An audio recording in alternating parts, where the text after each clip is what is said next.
हिंदुओं को बदनाम करने की साजिश का हुआ खुलासा। गुरुग्राम को नफरत की आग में झोंकने की हुई कोशिश। नूह दंगे की आग में घी डालने का किया काम।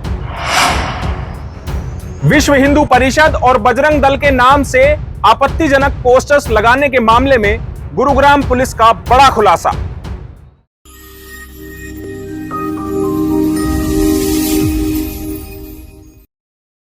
गुरुग्राम में हिंदुओं को बदनाम करने और हिंदुओं के नाम का खौफ फैलाने की एक नाकाम साजिश का खुलासा हुआ है।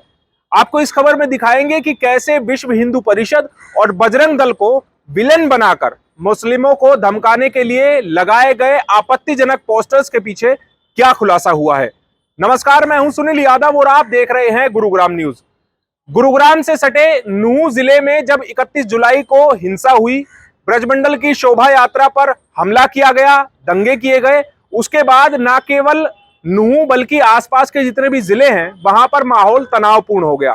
गुरुग्राम में भी छिटपुट घटनाएं हुई और उसी माहौल का फायदा उठाकर एक व्यक्ति ने विश्व हिंदू परिषद और बजरंग दल को विलन बनाने के लिए कुछ आपत्तिजनक पोस्टर मुस्लिम एरिया में लगा दिए। ये पोस्टर 26-27 अगस्त की दरमियानी रात गुरुग्राम के सेक्टर 69 में रहने वाले झुग्गी में लगाए गए,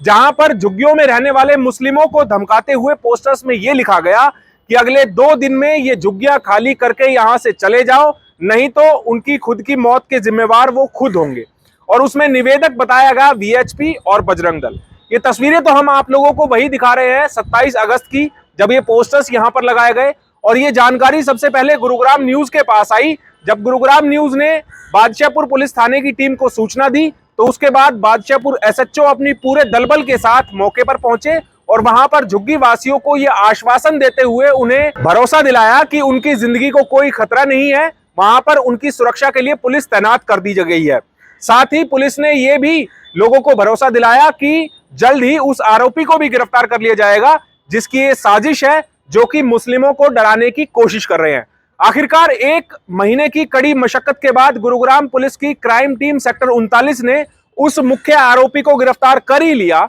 जिसने मुस्लिमों को धमकाने के लिए हिंदुओं के संगठनों का सहारा लिया, उनको विलन दिखाने की कोशिश की गई। जब पुलिस ने इस आरोपी को गिरफ्तार किया और इसने खुलासे किए तो पुलिस के भी होश उड़ गए, क्योंकि इसने जो खुलासा किया वो वाकई हैरान कर देने वाला है। आपको याद होगा कि 28 अगस्त को भी नूह जिले में ब्रजमंडल की शोभा यात्रा को पूर्ण करने के लिए हिंदू संगठनों ने आह्वान किया। ऐसे में पूरे नूह जिले में धारा 144 लगा दी गई, मोबाइल इंटरनेट को बंद कर दिया गया। चूंकि माहौल तनावपूर्ण ना हो इसीलिए ये सब एहतियात बरते गए। और इसी तनावपूर्ण माहौल का फायदा उठाने के लिए उत्तराखंड के उधम सिंह नगर निवासी आसिफ ने इस वारदात को अंजाम दिया कि उसने अपने कबाड़ी के कारोबार में अपना वर्चस्व जमाने के लिए, यहां रह रहे अन्य कबाड़ियों को यहां से भगाने के लिए उसने इस तरह के पोस्टर्स बनाए जिसमें मुस्लिमों को धमकाया गया कि वो अगले 2 दिनों में यानी कि 28 अगस्त 2023 तक वो इस जगह को खाली कर दे, नहीं तो उनकी झुग्गियों को आग के हवाले कर दिया जाएगा,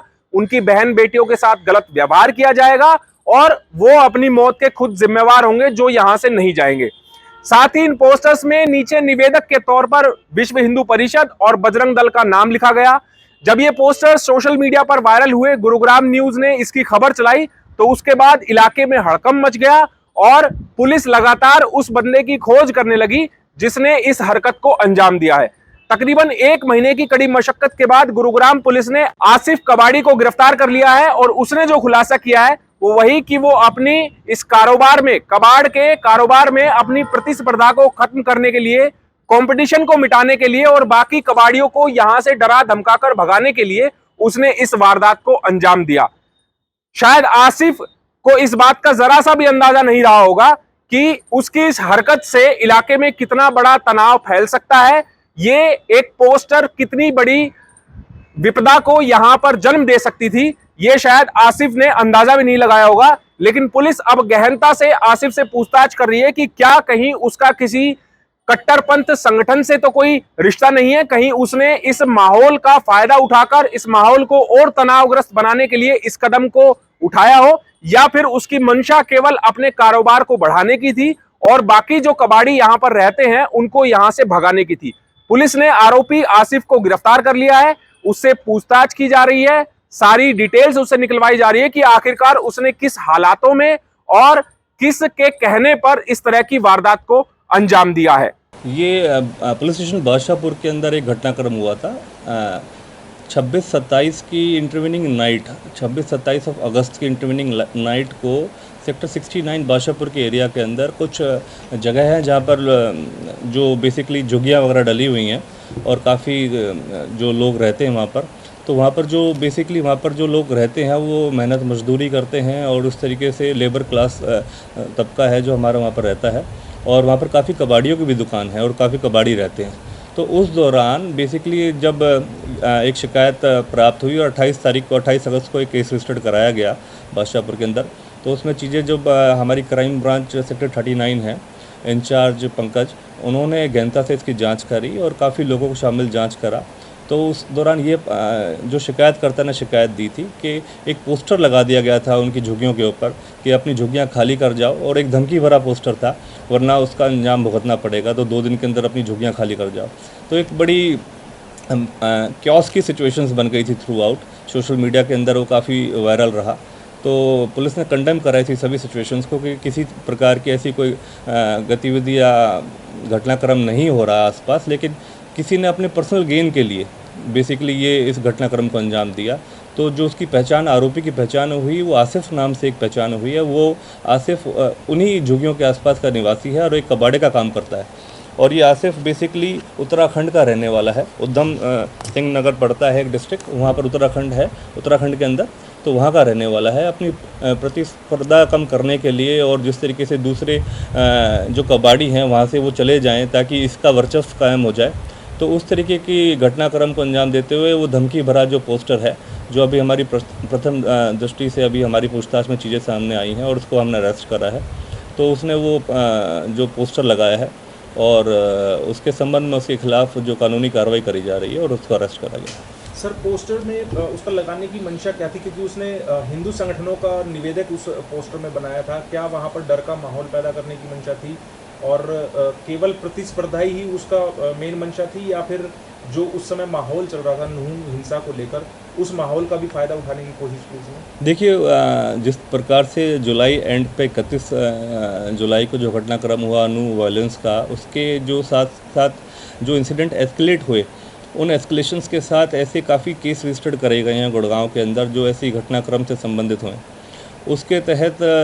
ऐसे कुछ लोग थे जिन्होंने फेक र्यूमर्स फैलाने की कोशिश करी, और उस फेक र्यूमर्स फैलाने के तहत ही इसने अपनी प्रतिस्पर्धा को रखते हुए और उस मंशा को रखते हुए इस तरीके का घटनाक्रम को अंजाम दिया, ताकि इसके साथ के जो इसके मुकाबले के साथ में जो दूसरे कबाड़ी लोग काम करते हैं वो उस जगह को छोड़ के चले जाएँ और उस एरिया में इसका डोमिनेशन हो जाए। तो सिर्फ यही मंशा थी, और जिसका इसने इस्तेमाल करा है बेसिकली एक जो ऑर्गेनाइजेशन का नाम लेके, उसने एक संगठन का नाम लेके इसने इस्तेमाल करा है। तो उसके अंदर वो पूछताछ, गहनता से पूछताछ करी जा रही है और तथ्य और भी सामने लाए जाएंगे, और इसमें अन्य किसी व्यक्ति का कोई और पर्सनल गेन है या कोई और संलिप्त है। हाल फिलहाल जो बात हमारे सामने आई है, ये आसिफ है, उत्तराखंड का रहने वाला है, या कबाड़ी का काम करता है गुड़गांव में, उसी एरिया में रहता है। तो अपने इसी के द्वारा वो कृत करा गया है, और गहनता से पूछताछ और भी करी जा रही है, और जो तथ्य सामने आएंगे उसकी अकॉर्डिंगली कार्रवाई करी जाएगी। जब कभी दो समुदायों के बीच इस तरह की कम्युनल टेंशन हो, तो इस तरह के कुछ खुराफाती दिमाग वाले शख्स भी होते हैं जो कि माहौल का फायदा उठाकर माहौल को और तनावग्रस्त बनाने और दंगे फैलाने का काम करते हैं। इसीलिए हम भी बार बार आप लोगों से अपील करते हैं कि आपके पास अगर सोशल मीडिया पर किसी प्रकार की कोई जानकारी आती है, खासकर इस तरह के तनावग्रस्त माहौल में, तो आप उस जानकारी को बिना सत्यापित करें ना तो उस पर विश्वास करें और ना ही आप उस जानकारी को आगे किसी को फॉरवर्ड करें। इस खबर के बारे में आप हमें अपनी राय कमेंट करके जरूर दीजिएगा। साथ ही साथ आप इस खबर को जरूर शेयर कीजिएगा ताकि सभी लोगों तक सही जानकारी सही समय पर पहुंच पाए। नमस्कार।